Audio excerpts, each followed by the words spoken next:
The sun's out, the trees are green, it's the middle of summer. So what better moment to talk about our favourite winter sport? We're roughly midway through the summer cycling season with the Tour de France in full swing. I thought I'd take the time to look back at the first half of the off-season, because a remarkable amount of things have happened. And there is no better place to start than with the absolute rollercoaster that has surrounded Tormans' cross team over the past few months. This has been quite a complicated story to follow, so I'll try and keep it somewhat simple. But this all started the week after the Worlds took place, when we were still racing in Lille. Before the men's race, Jan Tormans and newly crowned under-23 world champion Joran Wiesure would be interviewed about a rumour that Tormans would be leaving his partnership with Intermarché, Wanty Groupe Gobert, instead joining Patrick Lefevere at Quickstep Alpha Vinyl. In a show of, in hindsight especially, brazen naivety, Jan Tormans went on to say that it was indeed the idea and that his entire operation would join the so-called Wolfpack for the next season. Next to him stood Wiesure, sort of awkwardly handling the interview that had clearly gone somewhat off script, giving a slightly evasive answer that would be explained mere days later. As it turns out, Wiesure and fellow under-23 talent and Tormans teammate Emil Verstringen had already been signed off to join Alpecin Phoenix, now Alpecin de Koning, something Tormans was not yet aware of. It looked at the time like Quinten Hermans and Corné van Kessel would move too. And whilst I think Van Kessel will still make the move, there's not really been an official confirmation of that though. Quinten Hermans would change agents, and therefore opening the door for him to extend at Intermarché. And it looked for a while like that would happen, and then he'd finish second in Liège-Bastogne-Liège. Both Quickstep and Alpecin would suddenly become interested in the Belgian again, and now the whole thing looks to have completely changed once more. Tormans has since changed his tune completely, saying that he will follow Hermans wherever he goes. However, Intermarché are understandably a bit annoyed with Tormans' conduct, so they could force some kind of concessions should Hermans re-sign. It's meanwhile beginning to look like Quickstep are not stepping into Cross after all, at all.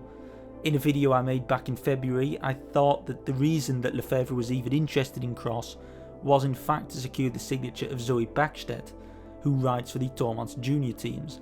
However, Bäckstedt has since signed a trainee deal with another team, we'll get into that later, so it looks like Quickstep could be completely leaving. Tormans is left in this weird middle zone that we still don't know the answer to, and it looks like Hermans after all is apparently going to join Alpecin. However, there are still enough rumours as well circulating that he'll re-sign at Intermarché. However, him being snubbed for the Tour de France by Intermarché due to his conduct pretty much seems to have irreparably fractured that team's bond. And so, he will probably end up at Alpecin, but we still don't really know for sure. But we will soon, hopefully. The situation surrounding Tormans is completely unclear, so let's move on to something that is a bit more concrete, namely arguably the biggest confirmed transfer of the Cross off-season. Weirdly, it's a junior rider. I suppose it's different when you've already won elite races and are world champion in about 4 disciplines, but Zoe Bäckstedt is very, very hot property, and I was convinced she'd end up at Next Gen AG Insurance under the Tormans Quickstep umbrella. Others thought that she'd end up with her sister Elena Bäckstedt under the Sven Nys umbrella at Trek Segafredo Baloise. In the end though, she's ended up as a trainee at EF Tibco Silicon Valley Bank. A sort of left field pick. EF Tibco currently only race on the road, but nowadays fall under the EF banner, being pretty open to off-road racing. Numerous men and women from the teams are active in the US gravel scene. EF Tibco also have a decent amount of cross-related personnel under their wing.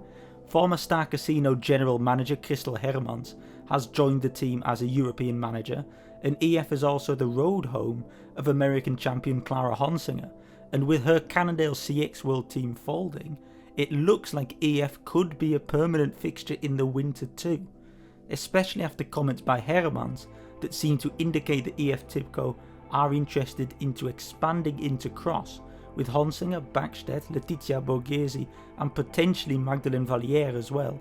They have a pretty decent squad to do so as well. so expect to potentially see the Pink Brigade back in Cross come October as well. As I mentioned a minute ago, Cannondale CX World have folded. America's most successful cyclocross team announced back in March that they had raced their last race and would not be returning for the 2022-23 season. The immediate effect of this is that Clara Honsinger, Katie Close and Curtis White are left without a team for next season. Honsinger seems to have found her home at EF Tibco, whilst Close now races for human-powered health on the road, so seems to have some degree of security, whilst Curtis White is still involved in some negotiations with either a new team or direct sponsorships allowing him to race as a privateer. The big worry that comes from Cannondale folding is not necessarily its flagship riders though. White, Honsinger and Klaus all have a big enough profile that they should be able to survive this. What's worrying is the effects this could have on the development side of things. Riders like an AJ August, 5th in the Fayetteville Junior race, could be left falling out the boat somewhat. Cross in America has always held a somewhat precarious position, and keeping that pipeline flowing is vital to keeping the sport going. And that's the real worry here. The current generation are established, but the next generation now faces a much harder challenge to establish themselves. And on that front, I'm not sure there's too much information known yet, so we'll have to see what happens in the future. Now, on to some less fun news. Near the end of last season, former Belgian champion Toon Aerts tested positive for letrozole usage and was thus provisionally suspended by his team Balwaza Trek Lions. Aerts proclaimed his innocence and requested a B sample, and whilst neither the UCI or Trek have announced anything about this B sample, Belgian newspaper Het Laatste Nieuws claimed to have knowledge that it is also positive. Letrozole, for what it's worth, is mostly used as breast cancer medication. It has little to no performance enhancing effects itself, but it can be used as a masking agent for other more effective doping methods. It is currently unclear what will happen for Toon.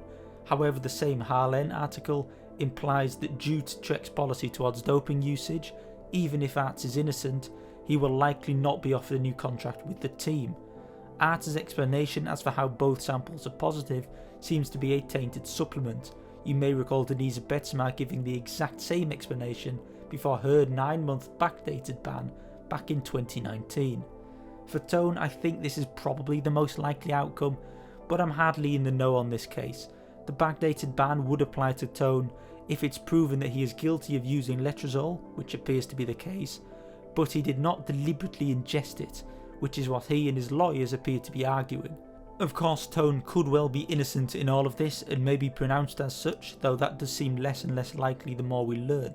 Alternatively, the UCI could give a full punishment, which would likely be a 2-year ban. Just keep in mind this case is still ongoing and a lot of the facts are still being mulled over by the UCI, by Trek, by Aerts and his lawyers. We don't really know what's going on the outside, so take everything that I'm saying here with a healthy pinch of salt. The last big thing to discuss is of course some course changes, and we start with a staple of American cross, or at least somewhere that was a staple of American cross for a long time, as the Jingle Cross will not be happening this year. The race split from the World Cup this year and was initially promised a slot in the calendar. However, since a World Cup has been planned on the same day, and so the organisers have not been able to find a suitable date for one of America's classic crosses. This has led to at least a temporary end of the race. And honestly, I think it's quite embarrassing from the UCI really to allow this to happen.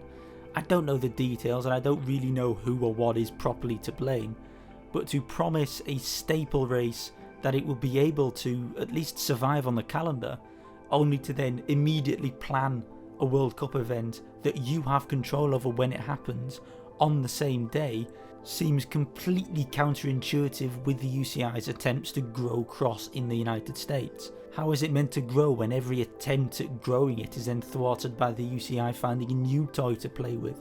A more successful attempt to grow cross across the world could well be the attempt in Spain, with our newest World Cup cross in Benidorm.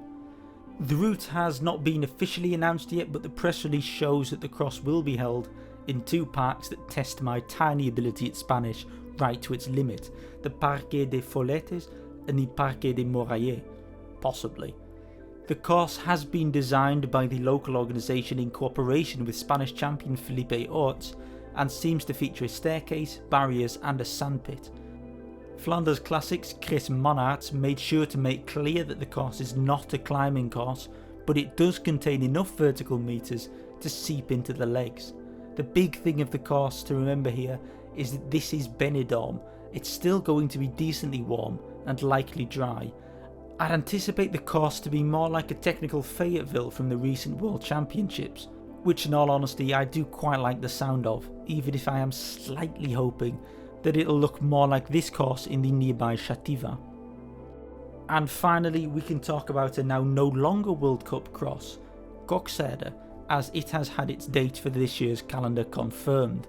The race left the World Cup after organisers felt that they were being hamstrung by the demands of the UCI and by the demands of Flanders Classics.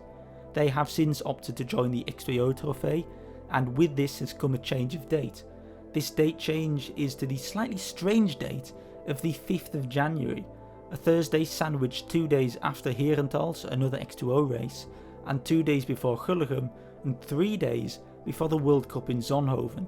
It's not the best date, but at least one of the classic crosses in Kokzijde has managed to get itself back on the calendar.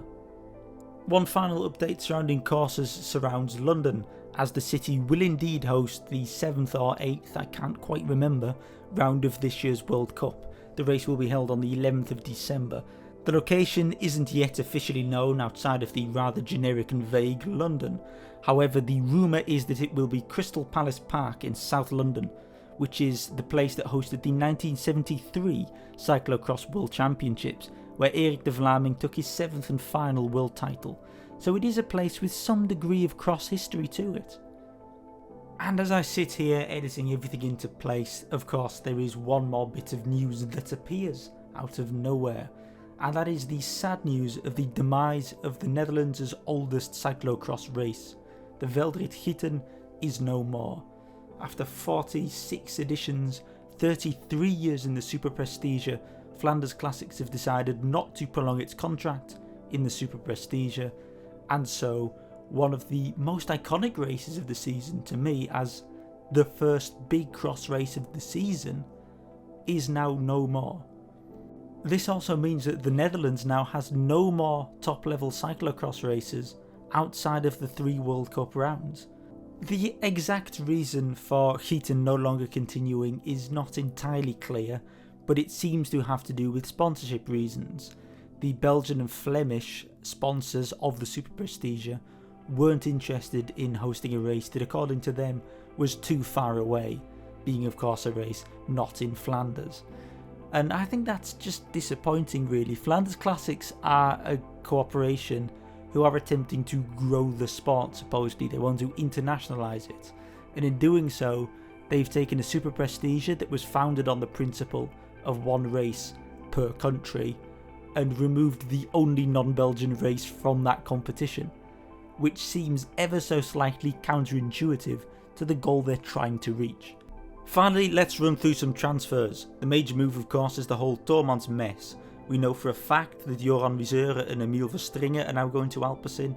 It looks likely that Corné van Kessel and Quinten Hermans will follow them. Flying somewhat under the radar, Toon van den Bos is also moving to Alpecin. He's doing so from Paul Sauzen Bingoal. We've also already covered Zoe Bäckstedt's surprise move to EF Tibco, and so let's move on to a few more of the outside moves. Probably the big one outside of the 2 we've already mentioned is the move of 2016 World Champion Talita de Jong. She moves back into the Women's World Tour, joining Liv Racing. De Jong has dealt with a whole host of injuries, but looks to be heading in the right direction once again, and is now amongst the top level of women's road racing once more. With Star Casido going under, Anna Kay and Marion Norbert-Riberol have found a new home at one of the road host teams under the Plantur Pura banner, whilst Olivia Onesti has joined the Cofidis women's team. Meanwhile, Leonie Bentveld, second in basically every women's junior race last season, has signed a first professional deal with Paul Sauzen, the team that she already represented on an amateur basis.